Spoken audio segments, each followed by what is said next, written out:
میں نے عرض کیا تھا کل کہ شادی کی ہماری جو تقریبات ہوتی ہیں اس میں ہم اللہ تعالیٰ کو ناراض کرتے ہیں اور بہت سے گناہ کے کام ایسے کرتے ہیں جو اپنی ذات میں تو گناہ ہے ہی، اس سے دوسرے انسانوں کو اذیت و تکلیف پہنچتی ہے، جیسے بلند آواز سے میوزک چلانا، گانا چلانا، چائے قوالی چلانا، اسی طرح ہوائی فائرنگ، پٹاخے، یہ ساری وہ چیزیں ہیں جس سے لوگوں کو اذیت ہوتی ہے، لوگوں کا جانی نقصان ہوتا ہے، مالی نقصان ہوتا ہے۔ اور آپ کسی کو بھی اذیت دیں گے، تکلیف دیں گے تو یہ گناہ توبہ سے بھی معاف نہیں ہوتا، یہ گناہ توبہ سے نہیں معاف ہوتا۔ جب تک جس کی حق تلفی کی ہے آپ نے، جب تک آپ اس سے معافی نہیں مانگیں گے اس وقت تک یہ گناہ معاف نہیں ہوتا۔ میں اس پر کل بات کروں گا انشاءاللہ۔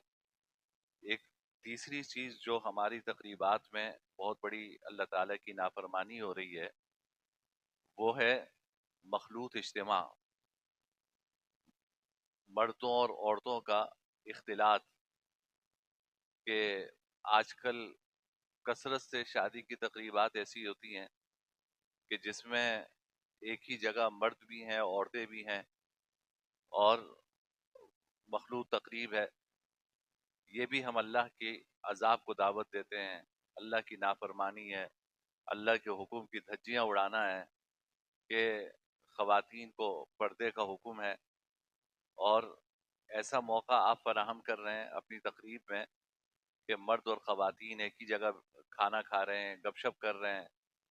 تو ہماری تقریب سے باہر کریں یا نہ کریں ہمیں اس سے کوئی غرض نہیں ہے، وہ جانے، ان کا کام جانے، لیکن ہم کم سے کم اپنی تقریبات میں ایسے مواقع نہ دیں کہ جہاں مردوں اور عورتوں کا اختلاط ہو۔ شادی کا موقع ہوتا ہے، خواتین بن سنور کے نکلتی ہیں، اور ایسی صورت میں مردوں کے ساتھ اختلاط اور زیادہ مفاسد کا ذریعہ ہوتا ہے۔ ہمارے فقہائے کرام نے لکھا ہے کہ ایسی تقریب جس میں اس طرح اللہ تعالیٰ کی معصیت ہو، اس تقریب میں جانا بھی جائز نہیں، اس تقریب میں جانا جائز نہیں ہے۔ یعنی تھوڑی سی تفصیل یہ کی ہے کہ ایک ہے عام آدمی اور ایک ہے عالم۔ عام آدمی اور عالم دونوں کے حکم میں اس میں تو کوئی فرق نہیں ہے کہ اگر آپ کو جانے سے پہلے پتا ہے کہ وہاں پہ مخلوط تقریب ہے، وہاں پہ میوزک بجے گا، تو آپ کے لیے جانا جائز نہیں ہے اس تقریب۔ قرآن کریم میں اللہ تعالیٰ نے 7ویں پارے میں فرمایا کہ وَلَا تَقْعُدْ، اس کا مفہوم یہ ہے کہ جہاں اللہ تعالیٰ کی نافرمانی ہو وہاں مت بیٹھو، جب تمہیں معلوم ہو تو وہاں مت بیٹھو، وہاں سے اٹھ جاؤ۔ تو اگر پتہ ہے کہ اس طرح کا گناہ وہاں ہوگا تو چاہے رشتہ دار کیوں نہ ہو، جانا جائز نہیں ہے۔ میں نے خود اپنے استاد حضرت مولانا مفتی تقی عثمانی صاحب دامت برکاتہم سے سنا، فرمائے کہ ایک بچے نے پوچھا ان سے کہ میری بہن کی شادی ہے، بچہ عالم بن رہا تھا، اس نے پوچھا کہ میری بہن کی شادی ہے اور وہاں پر میرے ابا نے جو تقریب رکھی ہے وہ مخلوط رکھی ہے، یعنی وہاں مرد اور عورت ایک ہی جگہ بیٹھیں گے۔ تو فرمایا، تو اس نے پوچھا کہ میں اس میں شریک ہوں؟ آپ نے فرمایا کہ بے شک تمہاری بہن کی شادی ہے، تمہارے لیے شریک ہونا جائز نہیں ہے۔ جب تمہارے والد کو تمہارا خیال نہیں ہے تو پھر تمہارے ذمے بھی ان کا حق نہیں ہے کہ تم جو ہے ان کا حکم مانو۔ لا طاعت لمخلوق فی معصیت الخالق، اللہ تعالیٰ کی نافرمانی میں کسی مخلوق کی اطاعت جائز نہیں ہے۔ جہاں اللہ تعالیٰ کی نافرمانی ہو رہی ہو وہاں پہ باپ کا حکم بھی ماننا آپ کے لیے درست نہیں ہے، ماں کا حکم ماننا بھی درست نہیں ہے، کیونکہ اللہ کی نافرمانی ہو رہی۔ تو اس لیے ایسی تقریبات میں جانا اگر آپ کو پہلے سے معلوم ہے تو جانا ہی جائز نہیں، اور اگر آپ کو پہلے سے معلوم نہیں ہے اور آپ چلے گئے تو عام آدمی کے لیے تو گنجائش ہے کہ بھائی بس تھوڑی دیر بیٹھ کے کھانا کھا کے نکل آئے۔ اگر کوئی عالم ہے تو اس کے لیے بیٹھنا بھی جائز نہیں ہے، وجہ یہ کہ وہ مقتدا ہے۔ اگر وہ اس طرح کی تقریبات میں شریک ہوگا، بیٹھے گا، تو لوگ اس سے یہ سمجھیں گے کہ یہ سب جائز ہے، عالم کو چاہیے کہ وہاں نہ بیٹھے، وہاں سے اٹھ کر آ جائے۔ تو ہماری تقریبات میں یہ اللہ تعالیٰ کی نافرمانی، یہ بھی بہت بڑی نافرمانی ہے، اور اس کی بے برکتی ہم اپنی زندگیوں میں محسوس کرتے ہیں۔ دیکھیے جب انسان گناہ کرتا ہے نا تو آپ کہتے ہیں کہ گناہ پہ کوئی اللہ کا عذاب تو آیا نہیں. علماء نے لکھا ہے کہ گناہ پہ عذاب کی شکل ہمیشہ یہ نہیں ہوتی کہ آسمان سے کوئی آگ برسے گی اور آپ کو جلا کے راکھ کر دے گی, زمین پھٹے گی آپ اس میں دھس جائیں گے. ہمیشہ یہ شکل نہیں ہوتی. اللہ تعالیٰ ہماری حفاظت فرمائے. گناہ پر عذاب کی شکلیں اللہ تعالیٰ کی طرف سے مختلف ہوتی ہیں. نمبر ایک, پہلی شکل گناہ پر عذاب کی یہ ہوتی ہے کہ آپ سے نیکیوں کی توفیق چھن جاتی ہے. ہم گناہ جب کرتے ہیں تو اللہ تعالیٰ کی طرف سے عذاب کی ایک شکل یہ ہے کہ نیکی کی توفیق چھن گئی. تو یہ کوئی کم عذاب ہے کیا کہ آپ کو نیکی کی توفیق ہی نہیں ہو پا رہی؟ آپ کا دل اللہ تعالیٰ کی فرما برداری میں لگ ہی نہیں رہا, عبادت میں لگ ہی نہیں رہا, نافرمانیوں میں آپ کا دل لگ رہا ہے, تو یہ کوئی کم عذاب ہے؟ ہم اس کو عذاب ہی نہیں سمجھتے. تو نیکی کی توفیق کا چھن جانا یہ بھی اللہ تعالیٰ کی طرف سے عذاب ہے. اور ایک مفسر نے, امام قرطبی رحمۃ اللہ علیہ نے ایک بزرگ کا مقولہ لکھا کہ دوسری شکل یہ ہوتی ہے اللہ تعالیٰ کے عذاب کی کہ آپ کی خوشی بھی خالص خوشی نہیں رہتی. آپ کی خوشی بھی خالص خوشی نہیں رہتی, اس خوشی میں غم کی ملاوٹ ہو جاتی ہے. آپ سوچئے ذرا, یہ معمولی بات نہیں ہے, آپ اس پہ غور کیجئے کہ شادی کی تقریب ہے, ایک رشتہ دار ناراض ہو کے بیٹھ گیا, قریبی رشتہ دار ہیں, بہنوئی ہیں آپ کے, پھپھا ہیں, ماموں ہیں, خالو ہیں, وہ ناراض ہو کے بیٹھ گئے. خالہ نہیں آ رہی شادی میں, پھپھی نہیں آ رہی. اب آپ بتائیے کہ آپ کی شادی کی تقریب بدمزہ ہو گئی نہیں ہو گئی؟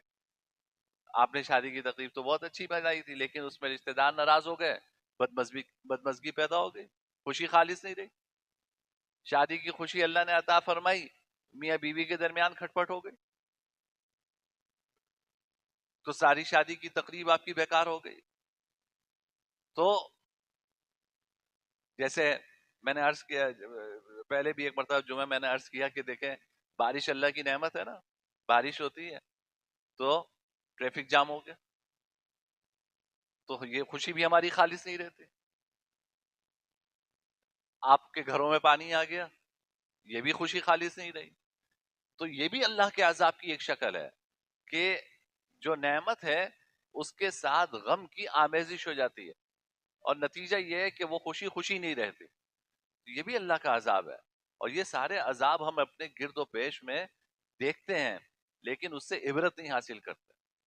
تو اس لیے بھائی جب اللہ تعالیٰ آپ کو خوشی کا موقع عطا فرمائے تو اس کا بڑا اہتمام کرنا چاہیے کہ اللہ کو ناراض نہ کریں, اللہ کو ناراض نہ کریں. بہادر شاہ ظفر کا مشہور شعر ہے نا کہ ظفر آدمی نہ جانیے گا اسے, ہو کیسے ہی صاحب فہم و ذکا, جسے عیش میں یاد خدا نہ رہے, جسے دیش میں خوف خدا نہ رہے. کتنا حکیمانہ جملہ ہے کہ وہ انسان انسان کہلانے کے لائق نہیں ہے جسے عیش میں یاد خدا نہ رہے, جسے تیش میں خوف خدا نہ رہے. یعنی جب خوشی کا موقع ہے تو اللہ کی یاد نہیں ہے, جب غصے کا عالم ہے تو اللہ کا خوف نہیں ہے. تو ایسا شخص انسان کہلانے کے لائق نہیں ہے. انسان وہ ہے جس کو خوشی میں بھی اللہ یاد رہے اور جس کو غمی میں بھی اللہ یاد رہے. ایک حدیث میں آتا ہے کہ جب آپ خوشی کے موقع پر اللہ کو یاد رکھتے ہو تو تکلیف کے موقع پر اللہ تمہیں یاد رکھتا ہے. جب آپ خوشی کے موقع پر اللہ کو یاد رکھتے ہیں تو تکلیف کے موقع پہ اللہ آپ کو یاد رکھتا ہے. جب آپ خوشی کے موقع پہ ہی اللہ کو بھول جاتے ہو تو پھر تکلیف کے موقع پہ آپ لاکھ آہو بکا کرو, اس وقت اللہ تعالی کی طرف سے وہ مدد نہیں آئے گی جو آنی چاہیے. اور آخری بات شادی کے حوالے سے یہ ہے کہ بھائی دیکھو سادگی کے ساتھ اپنی تقریبات کرنی چاہیے, اسراف سے کام نہیں لینا چاہیے. بے شک اللہ نے آپ کو بہت دیا ہے, لیکن بہت دینے کا مطلب یہ تھوڑی ہے کہ ساری انسانیت کی ضرورت ختم ہو گئی, بس صرف آپ کی ذات اور آپ کا گھر رہ گیا, اسی پہ سب کچھ خرچ کر دو. ایک تو یہ ہے نا کہ آپ کو کسی سے قرض لینے کی نوبت آئے, تو وہ تو جائز ہی نہیں ہے. اس طرح شادی کرنا کہ جس میں دوسروں سے قرض لے کر آپ کھانا کھلائیں, دوسروں سے قرض لے کر آپ شادی کی تقریبات کریں, اس کی تو بالکل ہی اجازت نہیں ہے. یہ اپنی چادر سے زیادہ پاؤں پھیلانا ہے. اور چلو فرض کرو کہ قرض لینے کی نوبت نہیں آ رہی، آپ کے پاس اتنا موجود ہے، لیکن کیا اس کا مصرف یہی رہ گیا ہے کیا؟ اس کو بھی تو سوچنا چاہیے نا، کہ ہم اپنے گرد و پیش میں انسانیت کو سسکتا ہوا دیکھ رہے ہیں. غزہ کی صورتحال دیکھ لیں، آج بھی آپ تصویریں دیکھیں وہاں کی، تو کھنڈر ہے، اس کھنڈر کے اوپر وہ تراویح بھی پڑھ رہے ہیں، نماز بھی پڑھ رہے ہیں، ایک ایک روٹی کے ٹکڑے کے پیچھے بچے بھاگ رہے ہیں. تو کیا ہمارے پیسوں کا مصرف یہی رہ گیا ہے کہ ہم اپنی ذات پہ اس طرح اڑائیں؟ یہ بچوں کی تصویریں ہمیں نظر نہیں آتی؟ پتہ نہیں ہمارا دل اس کی وجہ سے کیوں نہیں نرم ہوتا. ہم یہ ساری چیزیں دیکھتے ہیں، لیکن ہماری لذتوں میں، ہمارے عیش میں کوئی فرق نہیں آتا. ہم صرف وہاں کی کیا بات کر رہے ہیں، آپ اپنا ملک دیکھیں، یہاں 50% سے زیادہ آبادی وہ ہے جس کو 2 وقت کا کھانا بھی میسر نہیں. آپ کے ملک میں 50% سے زیادہ آبادی غربت کی لکیر سے نیچے زندگی گزار رہی ہے، اس کو 2 وقت کا کھانا میسر نہیں ہے. ہم بسنت کی خوشیاں منا رہے ہیں، ہم شادی میں مایوں کر رہے ہیں، پتہ نہیں بری اور کیا کیا دنیا جہاں کی تقریبات ہم کر رہے ہیں. تو لیکن غریب ایسا جس کو 2 وقت کا کھانا میسر نہیں ہے. تو ایسے مواقع پر، ایسے ملک میں، ایسے حالات میں، جب آپ کے گرد و پیش یہ سب کچھ چل رہا ہو، اس وقت حد درجے اپنی خوشی میں خرچ کرنا اسراف سے کام لینا. میں خرچ کرنے سے نہیں منع کر رہا، آپ خرچ کیجئے، لیکن کچھ حدود میں رہیے، کچھ حدود میں رہیے. تو زیب نہیں دیتا ہمیں ان ساری صورتحال میں، اتنی عیاشی ہمیں زیب نہیں دیتی، اور ہمیں ان سب کا دکھ درد محسوس کرنا چاہیے. میں دیکھتا ہوں، میرا مدرسے سے تعلق ہے، میں 30 سال سے پڑھنے پڑھانے سے وابستہ ہوں.